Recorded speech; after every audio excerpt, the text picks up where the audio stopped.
BNP Paribas, partenaire des plus belles histoires de Roland-Garros, aux côtés des ramasseurs de balles depuis plus de 50 ans.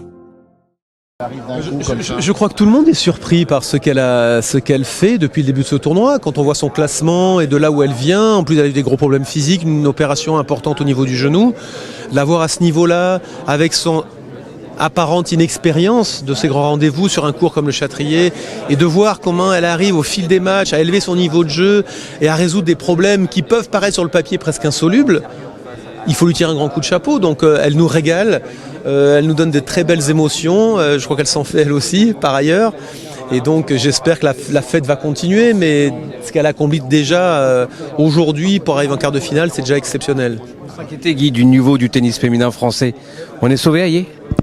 Non, je crois que tous les excès, dans un sens comme dans l'autre, il faut s'en méfier. C'est un bol d'air frais, son parcours ici à Roland-Garros.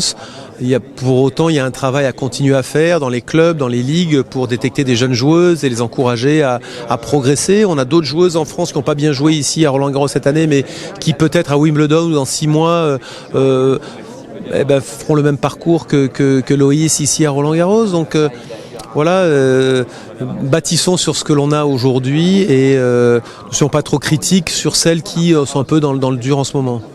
Sur son jeu, qu'est-ce qui vous impressionne le plus? On parle beaucoup de son coup droit, est-ce que c'est vraiment quelque chose qui vous frappe chez elle? On va dire que son coup droit est beaucoup plus percutant que son revers, c'est sûr.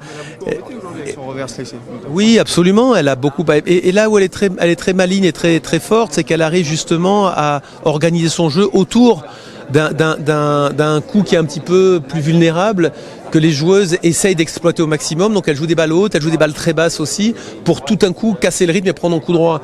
Et ces options tactiques qu'elle met en place sont très efficaces pour le moment, et elle arrive à battre certaines des meilleures joueuses du monde. Alors de là à dire, comme j'entends parfois, elle va gagner Roland-Garros, c'est peut-être un petit peu prématuré, mais laissons-lui jouer les matchs les uns après les autres, et j'espère qu'elle va continuer à nous surprendre.